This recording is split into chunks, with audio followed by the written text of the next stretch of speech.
వైసీపీలో ప్రస్తుతం ఎమ్మెల్యేలు ఉన్నది 11 మంది జగన్మోహన్ రెడ్డి గారితో కలిసి.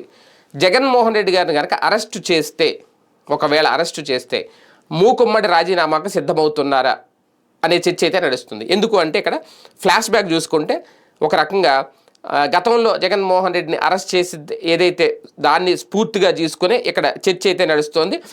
2012లో జగన్మోహన్ రెడ్డి అరెస్ట్ అయ్యారు. ఆ తర్వాత ఏపీలో ఏకంగా 17 చోట్ల ఉప ఎన్నికలు జరిగాయి. 1-2 తప్ప మొత్తం వైసీపీ గెలుచుకొని అప్పట్లో ఒక ప్రపంచం సృష్టించింది. ఈసారి కూడా అలాగే చెయ్యాలి అనేది పార్టీ హైకమాండ్ ఏమైనా ఆలోచిస్తుందా అనేది ఒక చర్చ.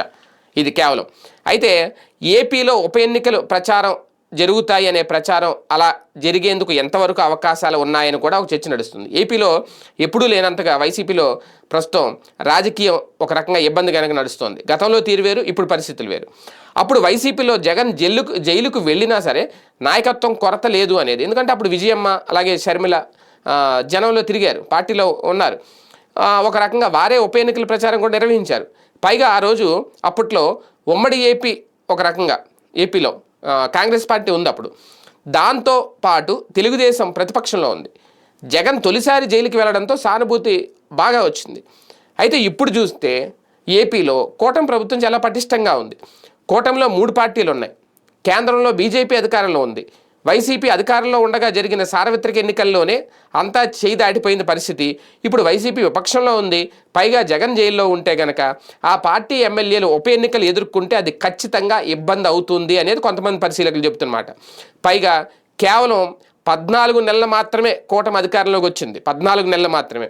సహజంగానే ఉప ఎన్నికలు అధికార పక్షానికే అడ్వాంటేజ్గా ఖచ్చితంగా ఉంటాయి. మరి ఏ విధంగా ప్రచారంలోకి వచ్చిందో తెలియదు కానీ ఈ మూకమ్మడి రాజీనామాల తర్వాత ఉప ఎన్నికలు అనేది వైరల్ అవుతుందో తెలియదు కానీ అలా గనక జరిగితే వైసీపీకి ఇది పెద్ద బూమరాంగ్ అవుతుంది అనేది ఎక్కువ మంది పరిశీలకులు చెప్తున్నమాట. అంత సునాయాసంగా 11 స్థానాల్లో రాజీనామా చేసేసి గెలవడం అనేది అసాధ్యం అనేది కొంతమంది చెప్తున్నమాట. లేదు, మా సత్తా మాకు తెలుసు, ప్రజల్లో బాగా కూటమి మీద వ్యతిరేకత ఉందని ముందుకెళ్తే గెలిస్తే వాళ్ళ అదృష్టం, గెలవకపోతే కనుక ఇంకా నెక్స్ట్ ఎన్నికల్లో కూడా దురదృష్టంగానే భావించాల్సి ఉంటుందేమో, ఆలోచించుకోండి అంటున్నారట రాజకీయ పరిశీలకులు.